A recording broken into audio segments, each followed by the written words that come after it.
नमस्कार दोस्तों, स्वागत है आपका आज के मुख्य समाचार में, जिसमें सबसे पहली और बड़ी खबर में आपको बताएंगे कि राहुल गांधी को मोदी सरकार पर हमला, कहा हमारे प्रधानमंत्री किसी की नहीं सुनते। दूसरी बड़ी खबर में जिक्र होगा कि पश्चिमी उत्तर प्रदेश में बड़ी तैयारी, टिकैत के समर्थन में उतरी खाप, बैठक में किया बड़ा फैसला, फिर से होगा किसान आंदोलन।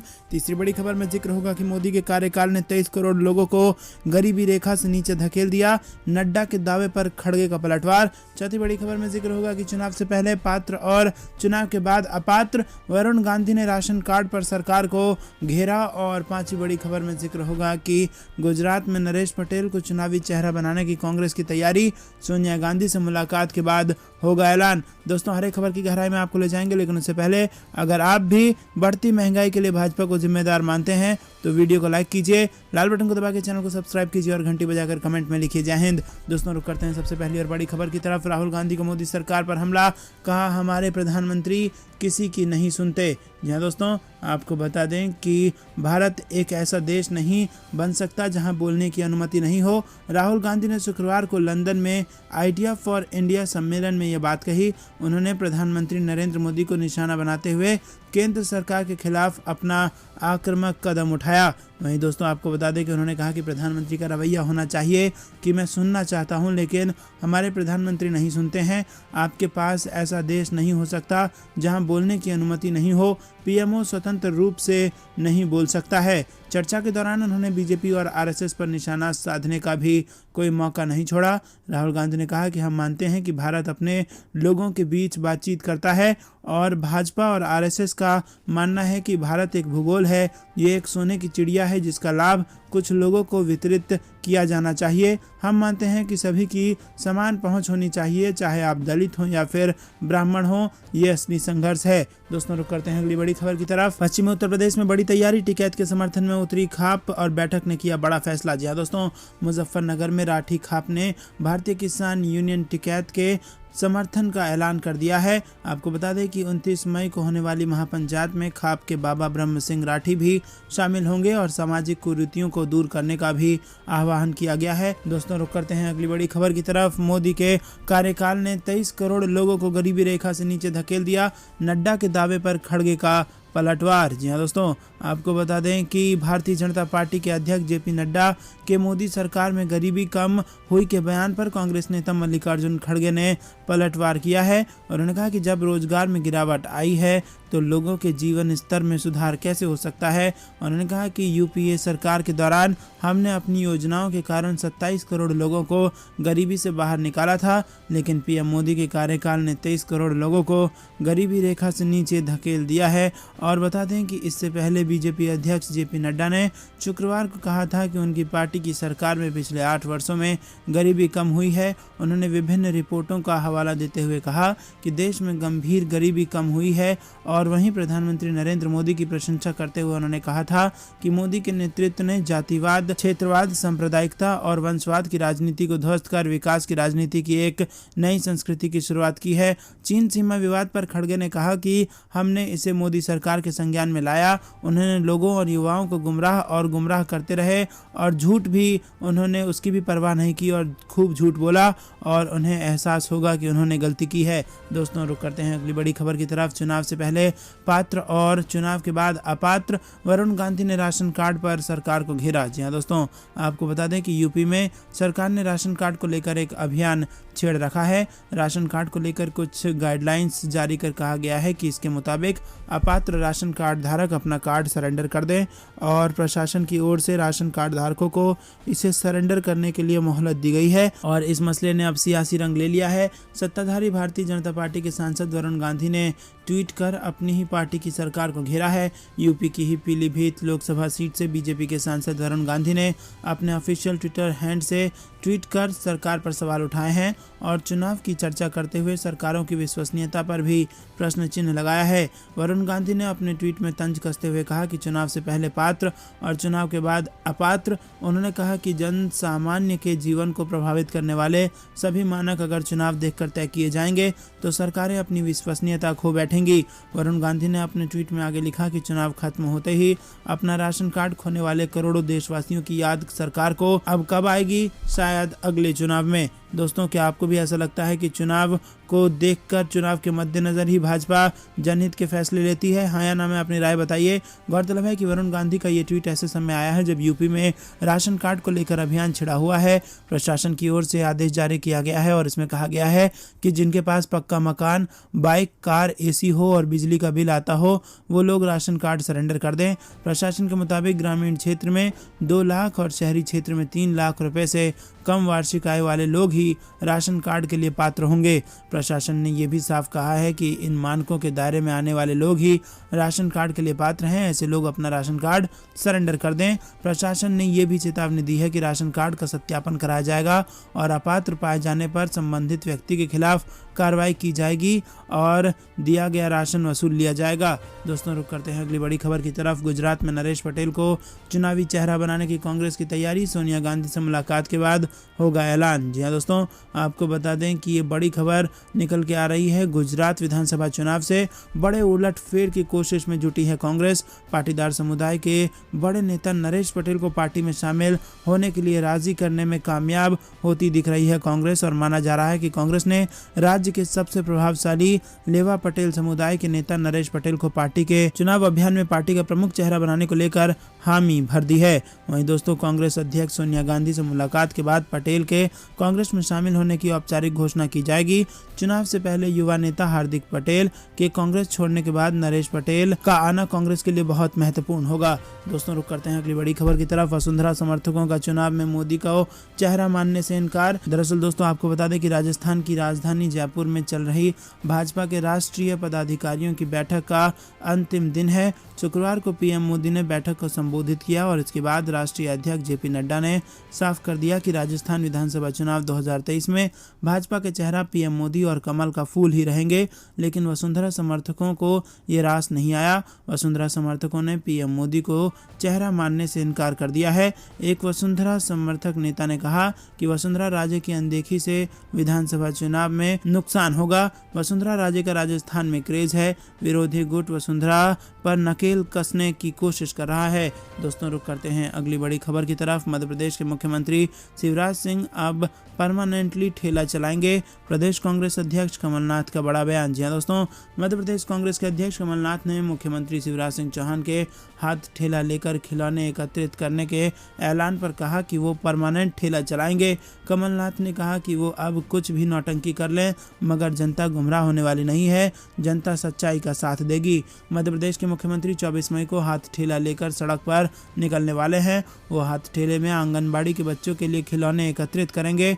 उन्होंने पिछले दिनों ये ऐलान किया था जिसकी आज तारीख घोषित की गई है। मुख्यमंत्री चौहान के इस कार्यक्रम पर कांग्रेस प्रदेश अध्यक्ष कमलनाथ ने हमला बोला है। उन्होंने कहा कि सीएम आज बिजली की बात नहीं करते, बेरोजगारी पर चर्चा नहीं की जाती और न ही किसानों की बात होती है। कमलनाथ ने कहा कि सीएम चौहान ने हाथ ठेला चलाने का जो ऐलान किया है वो पूरा होने वाला है और वो जल्द ही परमानेंटली ठेला चलाएंगे।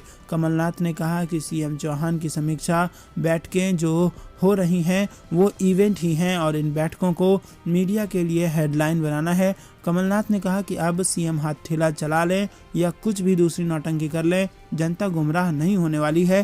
प्रदेश की जनता और मतदाताओं पर कांग्रेस पार्टी को भरोसा है, वो अंत में पहचान कर उसी का साथ देगी। दोस्तों, रुक करते हैं अगली बड़ी खबर की तरफ। दिल्ली एनसीआर के लोगों पर फिर पड़ी महंगाई की मार। 6 दिन में 2 बार बढ़ी सीएनजी की कीमत। जी हां दोस्तों, इंद्रप्रस्थ गैस लिमिटेड ने दिल्ली में कंप्रेस्ड नेचुरल गैस की कीमत 2 रुपये प्रति किलोग्राम बढ़ाकर 75 रुपये 61 रुपये प्रति किलोग्राम कर दी है। अब नोएडा, ग्रेटर नोएडा और गाजियाबाद के लिए सीएनजी की कीमत 78 रुपये 17 पैसे प्रति किलोग्राम कर दी गई है। वहीं गुरुग्राम में इसकी कीमत 83 रुपये 94 पैसे प्रति किलोग्राम होगी। बढ़ी हुई कीमतें 21 मई से लागू होंगी। आपको बता दें कि हाल ही में इसकी कीमत बढ़ी थी, महज 6 दिन में दोबारा महंगी हो गई है। दोस्तों, रुक करते हैं अगली बड़ी खबर की तरफ। 5 राज्यों में बाढ़ जैसे हालात। दिल्ली में आज भी आंधी बारिश की चेतावनी।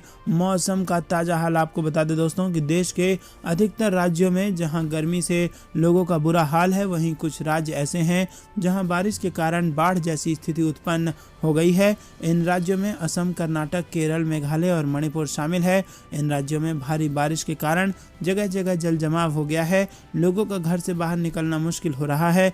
केरल और कर्नाटक में अरब सागर की ओर से चलने वाली तेज चक्रवाती हवाओं के कारण मूसलाधार बारिश हो रही है।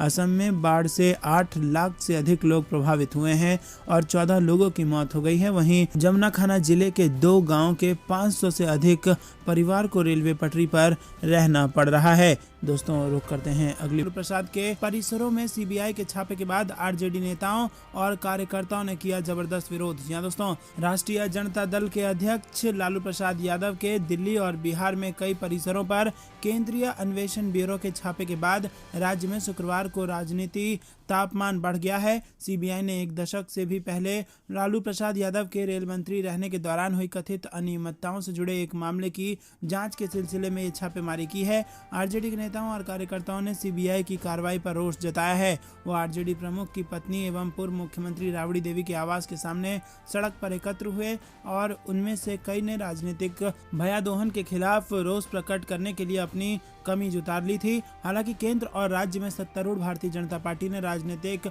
भयादोहन के आरोप को खारिज कर दिया है और कहा है कि सीबीआई एक स्वतंत्र एजेंसी के तौर पर प्राप्त शक्तियों के अनुरूप कार्य कर रही है। मुख्यमंत्री के आधिकारिक आवास से महज कुछ ही दूर पर स्थित राबड़ी के 10 सर्कुलर रोड बंगले के सामने दोपहर तक सैकड़ों लोग एकत्र हो गए। दोस्तों रुक करते हैं अगली बड़ी खबर की तरफ। ज्ञानव्यापी मस्जिद मामले में सुप्रीम कोर्ट ने दखल देने से किया इनकार। जी दोस्तों, सुप्रीम कोर्ट ने ज्ञानव्यापी मस्जिद मामले पर सुनवाई करते हुए इसे वाराणसी जिला कोर्ट को भेज दिया है और अब मुकदमे से जुड़े सभी मामले जिला जज ही देखेंगे। 8 हफ्ते तक सुप्रीम कोर्ट का अंतरिम आदेश लागू रहेगा। सुप्रीम कोर्ट ने 17 मई को 8 हफ्ते का अंतरिम आदेश जारी किया था। सुप्रीम कोर्ट ने वाराणसी के जिला अधिकारी को मस्जिद में वजू की व्यवस्था करने के भी निर्देश दिए थे। दरअसल दोस्तों आपको बता दें कि सुनवाई के दौरान जस्टिस चंद्रचूड़ ने कहा कि इस वक्त हम क्या कर सकते हैं, उसके लिए 3 सुझाव है। पहला ये कि हम कहें कि ट्रायल कोर्ट आवेदन का निपटारा करे। दूसरा ये कि हमने एक अंतरिम आदेश पारित किया है और वो निचली अदालत का आदेश आने तक लागू रहे। और तीसरा ये कि मसला बेहद जटिल और संवेदनशील है। हमारी राय है कि इसे एक जिला जज सुने। हम ट्रायल जज के ऊपर सवाल नहीं उठा रहे हैं, लेकिन इस तरह के मामलों में अनुभवी व्यक्ति बेहतर है। दोस्तों, कमीशन की रिपोर्ट लीक होने पर कोर्ट ने कहा कि रिपोर्ट कोर्ट के पास भेजी जानी चाहिए थी, मीडिया में लीक नहीं होनी चाहिए थी। कोर्ट ने कहा कि हम इस बारे में आदेश पारित करेंगे कि सर्वे की रिपोर्ट की सेलेक्टिव लीक बंद होनी चाहिए। और इसके बाद जस्टिस चंद्रचूड़ ने कहा कि एक और रास्ता है।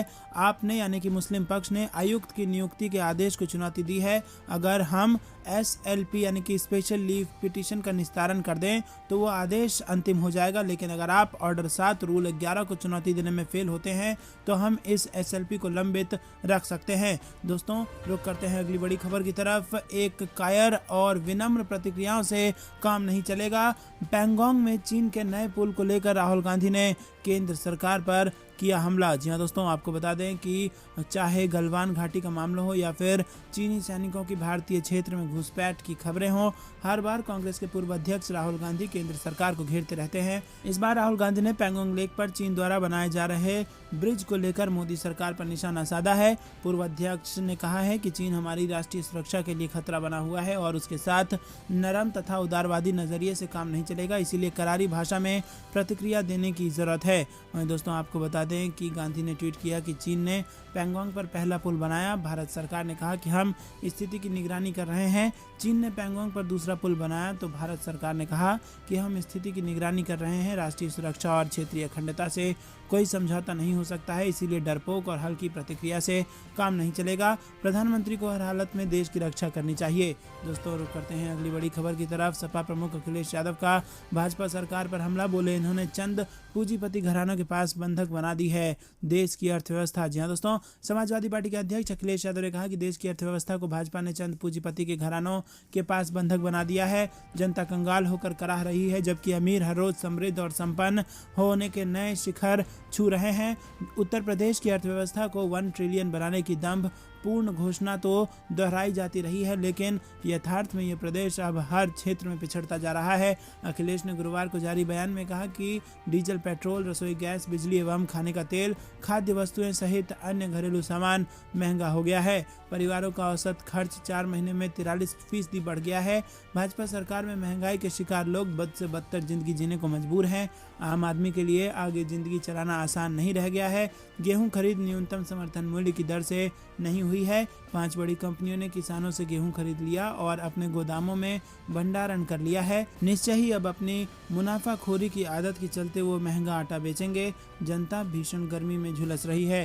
दोस्तों रुक करते हैं अगली बड़ी खबर की तरफ। कांग्रेस ने गुजरात विधानसभा में 125 से ज्यादा सीटें जीतने का रखा है लक्ष्य। जी हाँ दोस्तों, आपको बता दें कि गुजरात में साल के अंत में विधानसभा चुनाव होने के मद्देनजर प्रदेश कांग्रेस ने राज्य भर में कई कार्यक्रम करने की योजना बनाई है और विधानसभा की कुल 182 सीटों में से 125 जीतकर अगली सरकार बनाने का लक्ष्य रखा गया है। पार्टी गुजरात में आंतरिक कलह से जूझ रही है जो प्रदेश कांग्रेस के कार्यकारी अध्यक्ष हार्दिक पटेल के इस्तीफे के बाद सामने आई है।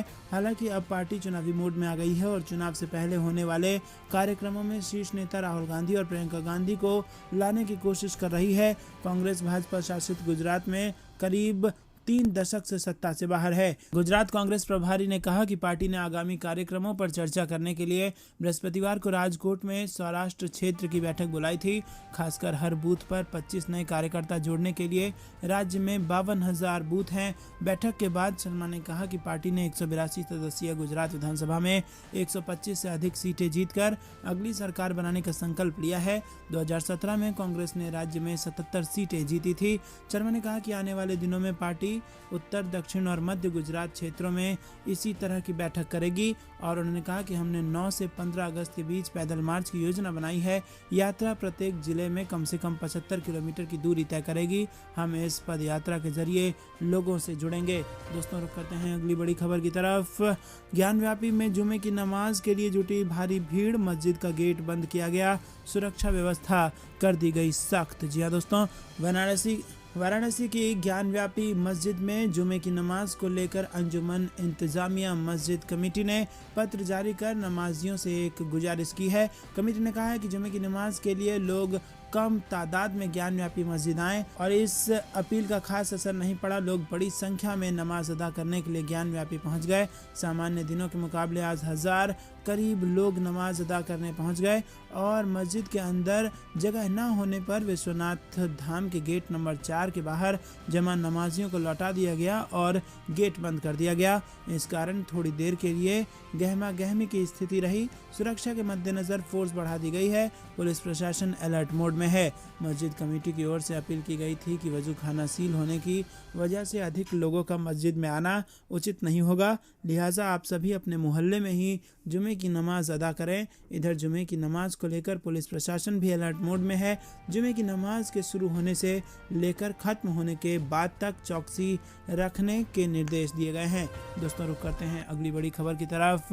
ओबीसी महासभा का 21 मई को मध्य प्रदेश बंद का आह्वान, कांग्रेस का मिला समर्थन। जी दोस्तों, मध्य प्रदेश में नगरीय निकाय चुनाव में अन्य पिछड़ा वर्ग को 27% आरक्षण देने की मांग और आरक्षण में से 50% की सीमा हटाने की मांग को लेकर ओबीसी महासभा ने 21 मई को प्रदेश बंद का आह्वान किया है।